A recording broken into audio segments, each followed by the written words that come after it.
Welcome back to cooking with mummy. Mummy ഇന്ന് തയ്യാറാക്കിയിരിക്കുന്നത് ഒരു അടിപൊളി ഹലുവയാണ്. അതെങ്ങനെ തയ്യാറാക്കുന്നത് നമുക്ക് നോക്കാം. ഫ്രണ്ട്സ്, അപ്പം നമ്മളിന്ന് തയ്യാറാക്കാൻ പോകുന്നത് ഞുറുക്ക് ഗോതമ്പും നേന്ത്രപ്പഴവും. ഞങ്ങൾ പറയുന്ന ഏത്തപ്പഴം എന്നാണ്. ഏത്തപ്പഴം നേന്ത്രപ്പഴം എല്ലാം ഒന്ന് തന്നെ.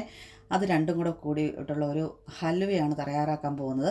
അതിനുവേണ്ടി ഞാനിവിടെ ഒരു 250 ml ഒരു മെഷറിംഗ് കപ്പാണിത്. ആ കപ്പിൽ ഒരു കപ്പ് ഞുറുക്ക് ഗോതമ്പ് എടുത്ത് വെച്ചിട്ടുണ്ട്. ഇത് ചെറിയതായിട്ടുള്ള തരിയുള്ള അങ്ങനത്തെ ഞുറുക്ക് ഗോതമ്പാണ്. നിങ്ങളുടെ കയ്യിലുള്ളത് വലിപ്പത്തിലുള്ള ഞുറുക്ക് ഗോതമ്പ് ഉണ്ടല്ലോ, അതാണുള്ളെങ്കിൽ അതെടുക്കുക. അപ്പോൾ ഇത് നമുക്കിനി ഒരു 3-4 പ്രാവശ്യം വാഷ് ചെയ്ത് നല്ല ചൂടുവെള്ളത്തിൽ ഇതിനെ ഒന്ന് കുതിർത്താനിടാം. ചൂടുവെള്ളത്തിൽ കുതിർത്താനിടുവാണെങ്കിൽ 1-1.5 മണിക്കൂർ മതി. അതേസമയം നോർമൽ കോൾഡ് വാട്ടറിലാണ് ഇടുന്നതെങ്കിൽ ഏകദേശം 3 to 4 hours സോക്ക് ചെയ്യണം. ഇത് നല്ലതുപോലെ സോക്കായിട്ട് നമുക്കിതിനെ അരച്ചെടുക്കാനുള്ളതാണ്. അപ്പോൾ നമുക്കിതിനെ വാഷ് ചെയ്തൊന്ന് കുതിർത്താനിടാം. അപ്പോൾ ഞാൻ നമ്മുടെ നുറുക്ക് ഗോതമ്പ് നന്നായിട്ട് വാഷ് ചെയ്തെടുത്തിട്ടുണ്ട്. അതിലേക്ക് നല്ല കെറ്റിൽ തിളപ്പിച്ച വാട്ടറാണ്, നല്ല ചൂട് വെള്ളം ഞാൻ ഒഴിക്കാൻ പോകുന്നത്. ഇത് നെകക്കെ വെള്ളം ഒഴിച്ച്, അപ്പം ഈ കപ്പിന് ഒരു 2 കപ്പ് വെള്ളമാണ് നമ്മൾ ഒഴിക്കുന്നത്. 2 കപ്പ് വെള്ളം ഒഴിച്ച് നമുക്കിതിനെ കുതിർത്താനായി മാറ്റി വെക്കാം. പിന്നെ നമ്മളിവിടെ എടുത്തു വെച്ചിരിക്കുന്നത് നന്നായിട്ട് കറുത്ത് പഴുത്ത 2 ഏത്തപ്പഴാണേ. ഇതുപോലെ നന്നായിട്ട് പഴുത്തതെടുക്കണം, അല്ലെങ്കിൽ അതിനൊരു പുളിപ്പ് രസം ഉണ്ടാകും. അപ്പോൾ ഇതുപോലെ വലിയ ഏത്തപ്പഴാണെങ്കിൽ 1 എടുക്കുക. ഇതിപ്പോൾ മീഡിയം സൈസ് ആയതുകൊണ്ട് ഞാനൊരു 2 എടുത്തതേ ഉള്ളൂ. അപ്പോൾ ഇതുപോലെ കറുത്ത ഇത് നമുക്ക് നന്നായിട്ടൊന്ന് അരച്ചെടുക്കണം.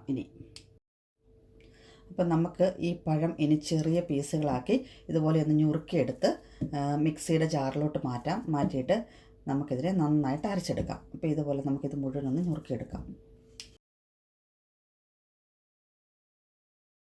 പഴം രണ്ടും ഞാനൊന്ന് നുറുക്കി അങ്ങോട്ട് മിക്സഡ് ജാറിലോട്ട് മാറ്റിയിട്ടുണ്ട്. ഇനി ഞാൻ ചേർക്കാൻ പോകുന്നത്, നമ്മളിത് അരയ്ക്കുന്നത് വാട്ടർ ചേർത്തല്ല അരയ്ക്കുന്നത്, നല്ല കട്ടി തേങ്ങാപ്പാലാണ്. ഇതിലേക്ക് ഒഴിച്ചു കൊടുക്കുക. ഇത് നിങ്ങൾക്ക് വേണമെങ്കിൽ ഫ്രഷ് ആയിട്ടുള്ള തേങ്ങ അരച്ചെടുത്ത് പാലെടുക്കാം. ഞാനിപ്പോൾ എടുത്തിരിക്കുന്ന ടിൻ പാൽ കുറച്ച് ചൂടുവെള്ളത്തിലേക്ക് ഒന്ന് മിക്സ് ചെയ്ത് അങ്ങനെ എടുത്ത പാലാണ് കേട്ടോ ഞാൻ എടുത്തിരിക്കുന്നത്. പൊടി കലക്കിയോ എങ്ങനെയാണോ ഉള്ളതനുസരിച്ച് എടുക്കുക. തേങ്ങാപ്പാലിൻ്റെ പൊടി മിക്സ് ചെയ്ത് എടുക്കാം. അപ്പോൾ നമ്മളുടെ പഴവും തേങ്ങാപ്പാലും കൂടി നന്നായിട്ട് ഞാൻ അരച്ചെടുത്തിട്ടുണ്ട്, ഒട്ടും തരിയൊന്നുമില്ലാതെ. അത് നമുക്ക് ഒരു ബൗളിലേക്ക് ഒഴിച്ചു കൊടുക്കാം. ഇതുപോലെ നല്ല ഫൈനായിട്ട് അരച്ചെടുക്കണം, ഒട്ടും തരി കാണരുത്. തേങ്ങാപ്പാലിൽ അരയ്ക്കുവാണെങ്കിൽ അതിന് നല്ല ടേസ്റ്റ് ആയിരിക്കും നമ്മുടെ ഹൽവയ്ക്ക്. അപ്പോൾ നമ്മളുടെ ഹൽവ റെഡി ആയി കഴിയുമ്പം ഏത് ട്രേയിലേക്കാണോ, ഏതെങ്കിലും ഒരു ബോക്സിലേക്കോ അങ്ങനെ എന്തിലേക്കെങ്കിലും നമുക്കൊന്ന് ഒഴിച്ചു വെക്കണമല്ലോ, ഒന്ന് സെറ്റാകാനായിട്ട്. ആ ഒരു ബൗളിലേക്ക് ഞാൻ കുറച്ച് നെയ്യ് തടവി കൊടുക്കുവാണേ.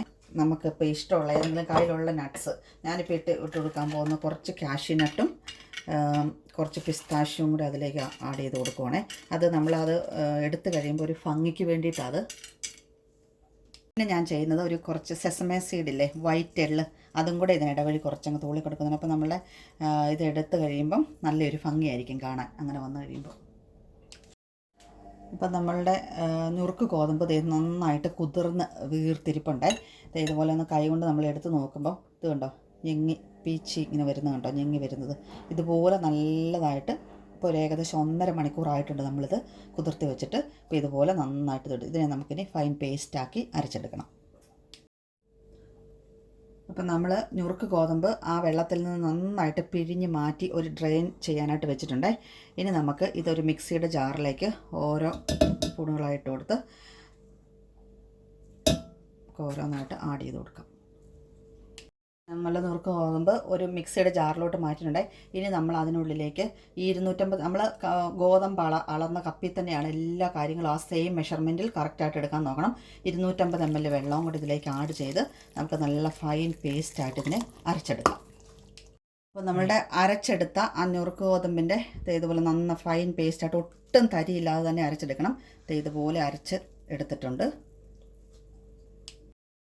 അപ്പോൾ നമ്മളുടെ ഈ പേസ്റ്റ് ഇത് കണ്ടോ, നല്ല കുറുകിയാണ് ഇതിരിക്കുന്നത്. അരച്ചെടുത്ത് ആ പാല് പോലെ കുറുകിയായിരിക്കുന്നത്. അതിനുള്ളിലേക്ക് നമ്മൾ വീണ്ടും ആ സെയിം മെഷറിംഗ് കപ്പിന് തന്നെ നോർമൽ കോൾഡിലുള്ള ഒരു വാട്ടറും കൂടെ, ഒരു 250 ml വാട്ടറും കൂടെ ഒഴിച്ചു കൊടുത്ത് ഇതിനെ നന്നായി മിക്സ് ചെയ്യാം. നമുക്ക് നമ്മുടെ ഈ നുറുക്ക് ഗോതമ്പിൻ്റെ ഈ മിക്സ് കുറച്ചും കൂടെ ലൂസായിട്ട് വന്നിട്ടുണ്ട്. അങ്ങനെ നമ്മൾ ചെയ്യുന്നത്, ഇതൊന്ന് അരിച്ചെടുക്കുമ്പം ഇതിനകത്ത് വല്ല ഉമ്മിയോ അങ്ങനെ എന്തെങ്കിലും കട്ടകളോ വല്ലതും ഉണ്ടെങ്കിൽ അത് അരിച്ചെടുക്കാനുണ്ട്. അപ്പം നമ്മൾ ഈ പഴത്തിൻ്റെ മിക്സ് ഓൾറെഡി പഴവും തേങ്ങാപ്പാലും കൂടെ അരച്ച് വെച്ചിട്ടില്ലേ, അതിനുള്ളിലേക്ക് നമുക്ക് ഈ മിക്സ് കുറേശ്ശെയായിട്ട് അരിച്ചെടുക്കാം. അപ്പോൾ എന്തെങ്കിലും ഇതുണ്ടെങ്കിൽ അതിനകത്ത് നന്നായിട്ട് ഉമ്മിയോ അങ്ങനെ എന്തെങ്കിലും ഉണ്ടെങ്കിൽ വരുന്നതിന് വേണ്ടിയിട്ട് ചെറിയൊരു തരി പോലെ ഒരു ഉമ്മി പോലെ കാണും ഇതിനകത്തെ ഗോതമ്പ്. അപ്പോൾ ഇത് കണ്ടോ, നമ്മുടെ ആ മിക്സ് മൊത്തം നമ്മൾ നന്നായിട്ട് അരിച്ചെടുത്തു. അപ്പോൾ കണ്ടോ, അതിനകത്ത് ഒരു ചെറിയ തരി പോലെയൊക്കെ ഉമ്മിയും ചെറിയ അരയാതെയൊക്കെ സൈഡിൽ കൂടെയൊക്കെ ഇരിപ്പുണ്ടെങ്കിൽ അതെല്ലാം കൂടെ ഇതുപോലെ അരിച്ച് മാറ്റിയിട്ടുണ്ട്. ഇനി നമുക്ക് ഇതിനെ നന്നായിട്ട് മിക്സ് ചെയ്തെടുക്കണം. അപ്പോൾ നമ്മളുടെ ഹലുവയ്ക്കുള്ള മാവ് റെഡി ആയിട്ടുണ്ട്. എല്ലാം കൂടെ ഞാൻ നന്നായിട്ട് മിക്സ് ചെയ്തു. ഈ ഒരു ടെക്സ്ചറിൽ വേണം ഇതിരിക്കാനായിട്ട്. നമുക്കിനി ഇതിനെ ഒരു പാനിലേക്ക് മാറ്റാം. അപ്പോൾ നമ്മുടെ ഹൽവ റെഡിയാക്കുന്നതിന് വേണ്ടി ഞാനൊരു പാൻ അടുപ്പിലോട്ട് വെച്ചിട്ടുണ്ട്. ഇത് നല്ല നല്ല കട്ടിയുള്ള പാത്രമാണ്. ഇപ്പോൾ ഇങ്ങനെ കട്ടിയുള്ള പാത്രം ഉണ്ടെങ്കിൽ നോൺ സ്റ്റിക്കിൻ്റെ പാത്രം, അല്ലെങ്കിൽ നല്ല കട്ടിയുള്ള ഉരുളി ഉണ്ടെങ്കിൽ, ഇപ്പോൾ എൻ്റെ അടുത്ത് ഉരുളി ഉണ്ടെങ്കിൽ ആ ഉരുളി എടുക്കാം. ഇതിനുള്ളിലേക്ക് ഞാൻ തീ വെച്ചൊരു ചെറിയതായിട്ട് പാത്രം ചൂടായിരിക്കണം. അതിനുള്ളിലേക്ക് നമ്മൾ ഈ തയ്യാറാക്കി വെച്ചിരിക്കുന്ന മാവ് ഒഴിച്ചു കൊടുക്കാം. ഇനി നമുക്കിതിനെ ഒരു മീഡിയം ഫ്ലെയിമിലേക്ക് മാറ്റി ഇതിനെ നന്നായിട്ട് ഇളക്കി എടുക്കണം. അപ്പോൾ ഞാൻ ഇതിലേക്ക് മാറ്റി മീഡിയം ഫ്ലെയിമിലിട്ട്, മീഡിയം ടു ഹൈയിലാണ് ഇപ്പോൾ ഇട്ടിരിക്കുന്നത്. നന്നായിട്ടൊന്ന് തിളച്ച് കഴിയുമ്പോൾ നമുക്ക് തീരെ കുറയ്ക്കുകയും വേണ്ട, തീരെ ഹൈയിലും അല്ല, ഒരു മീഡിയം ഫ്ലെയിമിലിട്ട് തിളക്കണം. ഇതിനുള്ളിലേക്ക് നമ്മൾ മധുരമുള്ള സാധനങ്ങൾ എപ്പോഴും ചെയ്യുമ്പോൾ ഒരു പിഞ്ച് ഉപ്പ് ചേർക്കുന്നത് നല്ലതാണ്. ഞാൻ ഒരു പിഞ്ച് ഉപ്പ് ഇതിലേക്ക് ആഡ് ചെയ്യുവാണേ. അപ്പോൾ നമ്മളിത് നന്നായിട്ട് കൈ എടുക്കാതെ ഇളക്കിക്കൊണ്ടിരിക്കണം. അതാണ് ഇതിൻ്റെ നമുക്ക് നല്ല കറക്റ്റായിട്ടുള്ള ടെക്സ്ചറിൽ നമ്മുടെ ഹലുവ കിട്ടണമെങ്കിൽ നമ്മളിതിനെ കൈ എടുക്കാതെ ഇളക്കണം. അപ്പോൾ ഒരു കുറച്ച് സമയമുണ്ട്, ഏകദേശം ഒരു 45-50 മിനിറ്റ്സോളം ഇതിനെ ഇളക്കി എടുക്കണം. അപ്പം ഈ ഒരു സമയത്ത് മധുരത്തിന് വേണ്ടി നിങ്ങൾ ശർക്കരയോ ഷുഗറോ എന്താണെന്ന് നമുക്ക് ആഡ് ചെയ്യാം. ഞാനിപ്പോൾ ആഡ് ചെയ്യാൻ പോകുന്നത് ബ്രൗൺ ഷുഗറാണ്. നല്ല ഡാർക്ക് ബ്രൗൺ ഷുഗർ എൻ്റെ അടുത്തുണ്ട്, അതാണ് ഞാൻ ആഡ് ചെയ്യാൻ പോകുന്നത്. ഇനി അതല്ല, ശർക്കര നമുക്ക് ആഡ് ചെയ്യാം. ശർക്കരയാണ് ആഡ് ചെയ്യുന്നതെങ്കിൽ ഈ ഒരു സമയത്ത് നമ്മൾ അതിനെ ഒരു അരക്കപ്പ് വെള്ളവും കൂടി ഒഴിച്ച് ഏകദേശം ഒരു 1/2 കിലോ ശർക്കരയോളം, ഒരു 300 ഗ്രാം, ഇത് ഈ ഒരു അളവിന് ഒരു 300 ഗ്രാം ശർക്കരയൊക്കെ മതിയാകും. അത്രയും ശർക്കര നമ്മൾ ഒരു അരക്കപ്പ് വെള്ളത്തിൽ പാനിയാക്കി റെഡിയാക്കി വെക്കണം. ഇത് നമ്മുടെ മിക്സ് നന്നായിട്ടൊന്ന് ചൂടായി, കറക്റ്റായിട്ടങ്ങ് ബോയിൽ ആയിട്ടില്ല. ഇപ്പം ഞാൻ ഷുഗർ ആണ് ആഡ് ചെയ്യുന്നത് കൊണ്ട് ഈ ഒരു സമയത്ത് ആഡ് ചെയ്ത് കൊടുക്കണേ. ഡാർക്ക് ബ്രൗൺ ഷുഗർ, ഇത് 500 ഗ്രാം ഉള്ള ആണ് ഈ പാക്കറ്റ്. അത് ഞാൻ മുഴുവനും അങ്ങോട്ട് ആഡ് ചെയ്ത് കൊടുക്കണം. ഷുഗർ ആയതുകൊണ്ട് നമുക്ക് ഏകദേശം 500 ഗ്രാം വേണം ഇതിന് മധുരം കറക്റ്റായിട്ട് വരാനായിട്ട്. ഇത് നമുക്ക് ഇതിനുള്ളിലേക്ക് ആഡ് ചെയ്ത് കൊടുക്കാം. കാരണം അത് കംപ്ലീറ്റ് അങ്ങ് സെറ്റാകാൻ തുടങ്ങുന്നതിന് മുമ്പിലേ തന്നെ, നന്നായിട്ട് കുറുകാൻ തുടങ്ങുന്നതിന് മുമ്പിലേ തന്നെ നമ്മൾ ഷുഗർ ആഡ് ചെയ്ത് കൊടുക്കണം.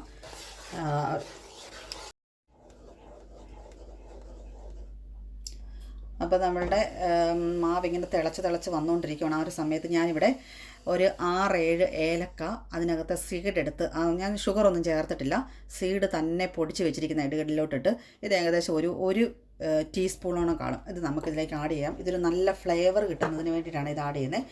ഇതും കൂടെ ചേർത്ത് നന്നായിട്ടങ്ങ് മിക്സ് ചെയ്ത് കൊടുക്കാം. അപ്പം നമ്മളുടെ ഇതിങ്ങനെ നന്നായിട്ട് തിളച്ച് ഏകദേശം ഒന്ന് കുറുകി വരാൻ തുടങ്ങി. ആ ഒരു സമയത്ത് ഞാൻ 1 ടേബിൾ സ്പൂൺ ഗീ ഇതിനുള്ളിലേക്ക് ആഡ് ചെയ്ത് കൊടുക്കുവാണേ. നമ്മൾ ഇടയ്ക്കിടയ്ക്ക് ഇതുപോലെ ഗീ ഇനി ഇടയ്ക്കിടയ്ക്ക് നന്നായി കുറുകി വരുന്നതിനനുസരിച്ച് ഗീ ആഡ് ചെയ്ത് കൊടുത്തുകൊണ്ടിരിക്കണം. അപ്പോൾ നമ്മളുടെ ഇതിങ്ങനെ തിളച്ച് വന്നുകൊണ്ടിരിക്കുകയാണ്. ആ സമയത്ത് ഒരു 1.5 ടേബിൾ സ്പൂൺ ഗീയും കൂടെ അങ്ങോട്ട് ഒഴിച്ചു കൊടുത്തു. ഇടയ്ക്കിടയ്ക്ക് നമുക്കിങ്ങനെ ഒരു 7-8 ടേബിൾ സ്പൂൺ ഗീയോളം ആവശ്യമുണ്ട്. ഇടയ്ക്കിടയ്ക്ക് കുറുകി വരുന്നതിനനുസരിച്ച് ഗീ ഒഴിച്ച് കൊടുത്തുകൊണ്ടിരിക്കണം. അപ്പോൾ ഇത് നന്നായിട്ട് കുറുകി വന്നുകൊണ്ടിരിക്കുകയാണ്.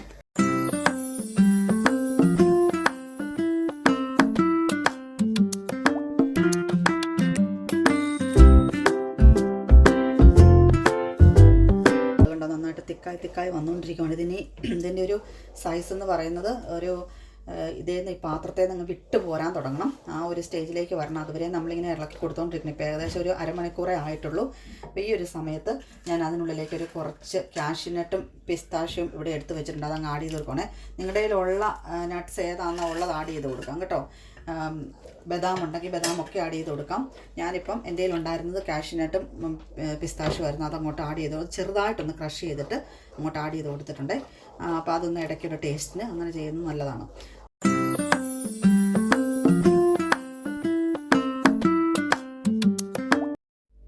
പിന്നെ മധുരത്തിൻ്റെ കാര്യം, ഞാനിപ്പോൾ ഒരു 1/2 കിലോ പഞ്ചസാര ഡാർക്ക് ഷുഗർ അങ്ങോട്ട് എടുത്തതേ ഉള്ളൂ. അന്നേരം ആ കണക്കങ്ങ് പറഞ്ഞതേ ഉള്ളൂ. അപ്പോൾ ഓരോരുത്തർക്കും മധുരം ഓരോ രീതിയിലായിരിക്കും. ചിലപ്പോൾ നല്ല മധുരം വേണ്ടിയവരാണെങ്കിൽ അതനുസരിച്ച് കൂട്ടി ചേർക്കുക, കുറച്ച് മതിയെങ്കിൽ കുറച്ച് ചേർക്കുക. അതനുസരിച്ച് മധുരം നമ്മുടെ ഇഷ്ടത്തിനനുസരിച്ച് നമുക്ക് കൂട്ടുകയും കുറയ്ക്കുകയും ചെയ്യാം കേട്ടോ. അപ്പോൾ അത് കണ്ടോ നന്നായിട്ട് ഇതെങ്കിൽ പാത്രത്തിൽ നിന്ന് വിട്ട് പോരാൻ ആയിട്ടില്ല, കുറച്ചും കൂടെ ആകണം. സ്റ്റിൽ നമ്മളിത് കണ്ടോ പാത്രത്തിൽ നിന്ന് ഇങ്ങനെ വിട്ട് ഈ ഒരു പരുവത്തിൽ വിട്ട് പോരാൻ തുടങ്ങി. ഇത് കണ്ടോ ഇങ്ങനെ വന്നിട്ടുണ്ട്. നമുക്കിനി ഇത് കുറച്ച് നേരം കൂടെ ഒന്ന് ഇളക്കി കൊടുത്തുകൊണ്ടിരിക്കുക. ഇതുപോലെ ഇപ്പോൾ ഏകദേശം റെഡി ആയിക്കൊണ്ടിരിക്കുവാണ്. ഒരു 10-15 മിനിറ്റും കൂടെ ഒന്ന് ഇളക്കി കൊടുക്കാം. ഇത് കണ്ടോ അപ്പോൾ നമ്മളുടെ ഹലുവ ഏകദേശം നമുക്കിനി സെറ്റ് ചെയ്യാൻ വെക്കാറായി. പാത്രത്തിൽ നിന്ന് ഇതുപോലെ ഈ ഒരു രീതിയിൽ വിട്ട് പോകണം. അപ്പം നമ്മുടെ സംഭവം റെഡി ആയിട്ടുണ്ട്. നമുക്കിനി ഇതിനെ ഒരു സെറ്റ് ചെയ്യാനായിട്ടൊന്ന് റെഡിയാക്കി വെക്കാം. അപ്പം നമ്മളിവിടെ നേരത്തെ ഗീ ഒക്കെ തേച്ച് റെഡിയാക്കി വെച്ചിരുന്ന ആ പാത്രമില്ലേ, അതിനുള്ളിലേക്ക് നമുക്കിത് സെറ്റാകാനായിട്ട് കുറേശ്ശെ കോരി ഒഴിച്ച് ചൂടോടെ തന്നെ വെക്കാം. ഇനി ഇത് ഏകദേശം ഒരു 3-4 മണിക്കൂറോളം, 3-4 വേണ്ട, ഒരു 2 to 3 hours കൊണ്ടൊക്കെ എന്താണെങ്കിലും റെഡിയാകും. അതുവരെ നമുക്കിത് നോർമൽ ടെമ്പറേച്ചർ വെച്ചാൽ മതി, ഫ്രിഡ്ജിലൊന്നും വെക്കണ്ട, ഒന്ന് സെറ്റാകാനായിട്ട് റെഡിയാക്കി വെക്കണം. അപ്പം നമുക്കിത് മുഴുവൻ ഇതിലേക്ക് മാറ്റാം. അപ്പം ദേ നമ്മുടെ ഹലുവ നല്ല കറുത്ത കളറിൽ വന്നിട്ടുണ്ട്. ഇത് ഏകദേശം ഒരു 45-50 മിനിറ്റ്സ് അത്രയേ ഉള്ളൂ, സമയം എടുത്തുള്ളൂ. മീഡിയം ഫ്ലെയിം ആദ്യമേ ഒന്ന് ഹൈയിലിട്ടിട്ട് പിന്നെ മീഡിയമിലും ഇട്ട് കൂട്ടിയും കുറച്ചും അങ്ങനെ ഇട്ടാണ് ഞാൻ ചെയ്തെടുത്തത്. അപ്പം നമുക്കിതിന് നന്നായിട്ടൊന്ന് ഷേപ്പ് ചെയ്ത് ഇതിനെ ഇനി നമ്മൾ ഒരു 2 to 3 hours റെസ്റ്റ് ചെയ്യാനായിട്ട് വെക്കാം, ഒന്ന് സെറ്റാകാനായിട്ട്. അപ്പോൾ നമ്മുടെ ഹലുവ റെഡി ആയിട്ടുണ്ട്. നമുക്കിതിനെ മാറ്റി വെക്കാം. അപ്പോൾ നമ്മളുടെ വളരെ ടേസ്റ്റി ആയിട്ടുള്ള ഹൽവ നല്ല സെറ്റായിട്ട് വന്നിട്ടുണ്ട്. നമുക്കിതൊന്ന് മുറിച്ച് നോക്കാം. ഞാനിതിനെ ഒന്ന് മുറിക്കാം. നല്ല അടിപൊളിയായിട്ട് കറക്റ്റായിട്ട് വന്നിട്ടുണ്ട്. ദേ മുറിക്കുമ്പം തന്നെ അറിയാം നമുക്ക് നല്ല സോഫ്റ്റ് ആണെന്ന്.